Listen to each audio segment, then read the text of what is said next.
কোনো ট্র্যাজেডি সিনেমাকেও হার মানালো এই হড়কা বান। মুহূর্তেই বদলে দিল সব। যে পাহাড়কে আগলে রেখেছিলেন তারা, নিমিষে নদী ভরা ঢেউ সে পাহাড়ই তাদের করল সর্বহারা। ভারতের উত্তরাখণ্ডে আবারও প্রকৃতি হাজির ভয়ঙ্কর রূপে। উত্তরকাশী জেলার ধারালি গ্রামে হঠাৎ করে নামে মেঘ ভাঙা বৃষ্টি, আর তার পরপরই ঘটে ভয়াবহ হড়কা বান। নিমিষে ক্ষীরগঙ্গা নদীর পানি ভয়ানক তোরে বয়ে নিয়ে যায় পুরো গ্রামের একটা বড় অংশ। ভেসে গেছে বাড়িঘর, হোটেল, দোকান, এমনকি সেনা ক্যাম্পও। স্থানীয় সময় মঙ্গলবার দুপুর 1:50 হঠাৎ করে আকাশ কালো করে নামে মেঘ, আর তার ঠিক 10 মিনিটের মধ্যে শুরু হয় প্রবল বৃষ্টি। পাহাড়ি ঢলের মতো জল ধেয়ে আসে ক্ষীরগঙ্গা নদীর উচ্চ অববাহিকা থেকে। স্রোতের তীব্রতায় ভেঙে পড়ে একের পর এক বাড়ি। মুহূর্তে গ্রামটা যেন ধ্বংসস্তূপে পরিণত হয়। কিছুক্ষণ আগেও মানুষের আশ্রয়স্থল থাকা বাড়িঘরগুলো তাদের টেনে নিয়ে যায় মহাকালের গভীর স্রোতে। স্থানীয়রা বলছেন, এমন ভয়াবহ বন্যা আগে কখনো দেখেননি তারা।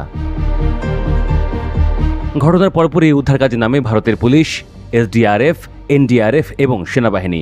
মঙ্গলবার রাতেই উদ্ধার করা হয়েছে অন্তত 70 জনকে। এখন পর্যন্ত নিশ্চিত করা গেছে 4 জনের মৃত্যুর খবর।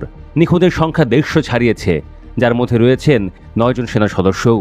বিপর্যয়ের পর প্রধানমন্ত্রী নরেন্দ্র মোদী ফোনে কথা বলেছেন উত্তরাখণ্ডের মুখ্যমন্ত্রী পঙ্কজ সিং ধামির সঙ্গে। ত্রাণ ও উদ্ধার কাজের অগ্রগতি সম্পর্কে খোঁজ নিয়েছেন। মুখ্যমন্ত্রী জানিয়েছেন, রাজ্য প্রশাসন ও কেন্দ্রীয় বাহিনী একযোগে যুদ্ধকালীন তৎপরতায় কাজ করছে। জেলা প্রশাসনের তথ্য মতে ক্ষীরগঙ্গা নদীর জলস্তর বেড়ে যাওয়ায় ধারালি বাজার, হোটেল, রেস্তোরাঁ সবই ক্ষতিগ্রস্ত। বাজার এলাকার অন্তত 50টি ঘর সম্পূর্ণভাবে ভেঙে গেছে। ভাটুয়ারি এলাকায় ধসে গেছে প্রায় 150 মিটার রাস্তা, যোগাযোগ ব্যবস্থা বিচ্ছিন্ন। পাহাড়ি এলাকায় ভারী বৃষ্টির কারণে প্রথম দিকে উদ্ধার কাজেও বাধাগ্রস্ত হয়। স্থানীয় প্রশাসন জানিয়েছে, বিমান বাহিনী হেলিকপ্টার প্রস্তুত রাখা হয়েছে প্রয়োজনে উদ্ধার কাজে ব্যবহারের জন্য। স্থানীয় বাসিন্দাদের ভাষ্য, মুহূর্তেই সব শেষ হয়ে যায়। বাচ্চারা কোথায়, ঘর কোথায়, কিছুই বুঝে উঠতে পারেনি অনেকে। প্রাণ নিয়ে কোনো মতে পালিয়েছেন। উত্তরকাশীর হোরশিল ও সুখিটপ এলাকাও মারাত্মকভাবে ক্ষতিগ্রস্ত। বহু বাড়ি ভেসে গেছে, ধসে গেছে। গ্রামে কাদা আর পাথরের স্তূপ।